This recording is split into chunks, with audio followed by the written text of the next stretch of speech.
Bom, tu falou que faz 10 anos que tu já tá no Brasil, né? 10 anos, graças a Deus. E, cara, como é que foi essa saída de lá? Foi dramática? Foi como? Foi igual a maioria das saídas das famílias em Cuba, né? Separação familiar.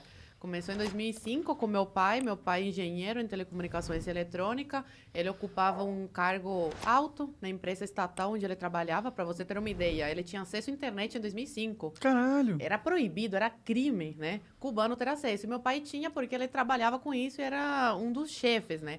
Mas ao contrário do que todo mundo fala e acha, a gente não tinha uma vida de rico. Era uma vida menos miserável. Então, quando você ocupa um cargo como o que meu pai ocupava, você tem que entrar para o Partido Comunista de Cuba. E quando você entra, aí esquece, você nunca mais consegue se desligar e sair do país. E meu pai não queria isso.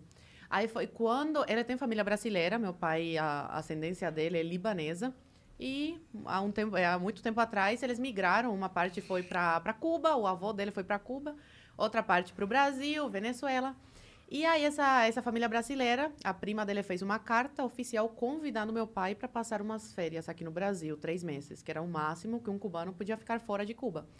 E aí, depois de muito trabalho, porque não foi fácil ele conseguir a autorização para sair, ele veio para cá de visita e deixou minha mãe grávida da minha irmã do meio.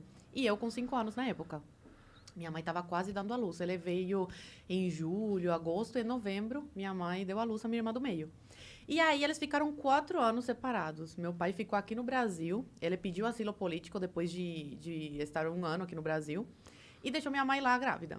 Aí depois de quase 4 anos, ele consegue tirar minha mãe de Cuba. Como que vocês se mantiveram sem ele lá durante 4 anos? Minha mãe, meu tio, irmão dela, mandava coisas para ela vender no mercado negro, roupa, essas coisas. Que o governo, ele finge que não vê essas coisas, mas ele sabe o que acontece. E é bom para eles porque faz essa economia de Cuba girar de alguma forma. Como que funciona esse mercado negro? Isso é interessante. Eu imaginei que existiria alguma coisa, né? Porque... Pessoas que têm família fora recebem roupas, sapatos. E é tranquilo deles receberem? Recebem pelo correio? Como que eles fazem isso? Sim, porque aí fica uma comissão com o governo cubano. Entendi. Entendeu? Eles sempre ganham de alguma forma. Entendi. Eles recebem para a pessoa passar esse pacote para dentro da ilha, entendeu? Entendi. Mas Ou pessoas que trabalham no, sei lá, onde tem carne, essas coisas, em indústria, roubam e vendem no mercado negro também. Entendeu? Entendi. Só que aí você não sabe a procedência, nada.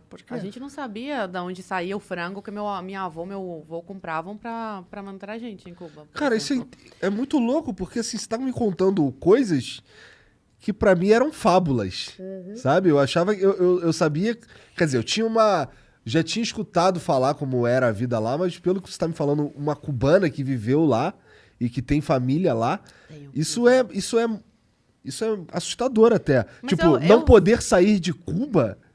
Eu falo isso, que se eu fosse brasileira e não fosse cubana, pra mim acreditar numa coisa dessas, porque parece uma coisa tão longe da realidade aqui do Brasil, né?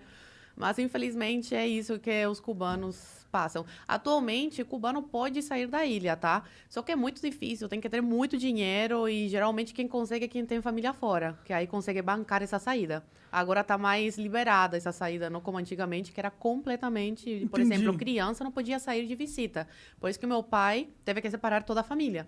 Aí, terminando essa história, meu pai ficou no Brasil depois de quase 4 anos. Consegue tirar minha mãe de Cuba. Eu e minha irmã ficamos com os nossos avós. Eu com 9 anos na época e minha irmã com 3.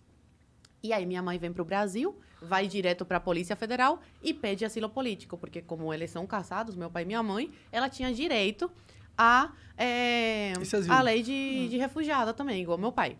E aí minha mãe fica no Brasil, engravida nesse período, uma coisa de Deus, eu sou muito católica, acredito muito, e realmente foi uma coisa de Deus, porque meus pais estavam muito mal na época de dinheiro, assim, R$ 5 no bolso, por exemplo.